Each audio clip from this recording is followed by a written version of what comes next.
Hello students, कैसे आप लोग। आपको पता है कि 2013 में एक क्वेश्चन आया था यूपीएससी में। देखिए क्वेश्चन क्या है, कौन सी नदी भ्रंश घाटी होकर बहती है। ठीक है, ये जो भ्रंश घाटी देख रहे हैं इसको हम लोग बोलते हैं RIFT, रिफ्ट वैली। ठीक है, अब आप लोग इसको जो इसका आंसर आपको बताना है कमेंट बॉक्स में। आप लोग बताइए। ऑप्शन है आपका माही नदी, दूसरा है कृष्ण नदी, तीसरा है नर्मदा नदी, चौथा है डी ऑप्शन है गंगा नदी। तो बताइए आप लोग इसका आंसर क्या होगा। इसी टाइप के क्वेश्चन से जो है यूपीएससी पूछते हैं, और अभी थोड़ा सा ट्रेंड चेंज हो गया है। आपको थोड़ा सा कोई भी टॉपिक थोड़ा सा गहराई से पढ़ना होगा, लेकिन टॉपिक वाइज पढ़ना होगा। ठीक, यूपीएससी सिलेबस 18 महीने का है। ठीक है ना, तो करंट अफेयर्स आप कंटिन्यू पढ़ा कीजिए। ठीक है, करंट अफेयर्स से क्वेश्चन ज़्यादा आ रहे हैं, लगभग 30 क्वेश्चन पूछे जा रहे हैं। इसको इग्नोर मत कीजिए। बाकी पॉलिटी, हिस्ट्री, ज्योग्राफी, इकोनॉमी जो है, ये 4 सब्जेक्ट जो है अपने हाथों से नोट्स बनाइए।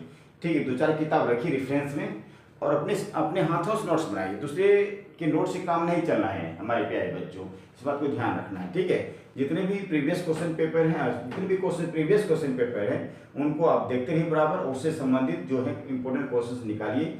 ठीक है, उसका रेफरेंस निकालिए। चलिए बताइए इस क्वेश्चन का आंसर क्या होगा। तो इसका आंसर होगा नर्मदा नदी। ठीक है, नर्मदा नदी एक नदी और है, इसका नाम है ताप्ती नदी। ठीक है, नर्मदा और ताप्ती, ये 2 ऐसी नदी है भारत की जो रिफ्ट वैली होकर, भ्रंश घाटी होकर बहती है। इसको ये आपको याद रखना है, याद रहेगा। अब प्रश्न, नर्मदा नदी जो है ये कहाँ से निकलती है। नर्मदा नदी निकलती है, आपने सुना होगा, सतपुरा पर्वत के कई सारे रेंज हैं, जो 7 पर्वतों का एक श्रृंखला है सतपुरा पर्वत, उसी एक रेंज, उसी श्रृंखला है मैकाल पर्वत। नाम सुने, मैकाल पर्वत ऊंची चोटी अमरकंटक।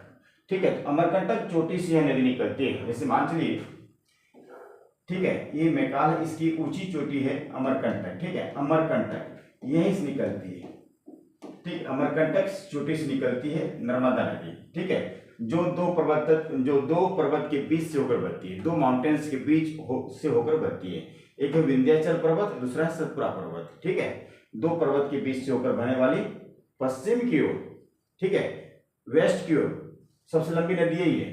ठीक है, मान चलिए इंडिया है। ठीक है, अब जो वेस्ट की ओर, पश्चिम की ओर बहने वाली सबसे लॉन्गेस्ट रिवर, सबसे लंबी नदी नर्मदा नदी है। इसकी लंबाई की बात करें, नर्मदा नदी की लंबाई वो 1312 किलोमीटर है। ठीक है, 1312 किलोमीटर, इस बात को ध्यान रखिएगा। इसके अबाउट मैंने आपको इन्फॉर्मेशन ये दिया कि नर्मदा नदी जो है अमरकंटक चोटी से निकलती है, और ये पश्चिम की ओर बहने वाली सबसे लंबी नदी है। इसकी लंबाई 1312 किलोमीटर है। ठीक है, और इस नर्मदा नदी पे कई सारे बांध बनाए गए हैं, ये भी आपको याद रखना होता है। जैसे कि सरदार सरोवर डैम बनाया गया है गुजरात में, इसी नदी बनाया गया है। और नर्मदा बचाओ आंदोलन का नाम सुने आप लोग। ठीक है, जो मेघा पाटकर है, नर्मदा बचाओ आंदोलन जो है सबसे पहले उनके द्वारा स्टार्ट किया गया था 1985 में, 1985 में। ठीक है, आपने सुना होगा कि मध्य प्रदेश के जबलपुर में एक जलप्रपात है, धुआंधार जलप्रपात, और एक कपिल जलधारा जलप्रपात। धुआंधार जलप्रपात और कपिल जलधारा जलप्रपात दोनों इसी नदी पे हैं। बहुत सारे जलप्रपात हैं, लेकिन 2 जलप्रपात, 2 वाटरफॉल था इंपोर्टेंट नर्मदा नदी पे। ठीक है, एक है कपिल धारा जलधारा, दूसरा क्या है धुआंधार जलधारा, याद रहेगा। चलिए, इसी प्रकार से आपको प्रीवियस क्वेश्चन पेपर आपके बीच शॉर्ट में हम लेके आएंगे, ऑल सब्जेक्ट से, चाहे पॉलिटी हो, चाहे हिस्ट्री हो, ज्योग्राफी हो, इकोनॉमी हो। आप मेरे चैनल को सब्सक्राइब एंड लाइक जरूर कर दीजिए, ताकि आपको छोटा छोटा इन्फॉर्मेशन जो है इस प्लेटफॉर्म के माध्यम से आपको जाते रहे। धन्यवाद।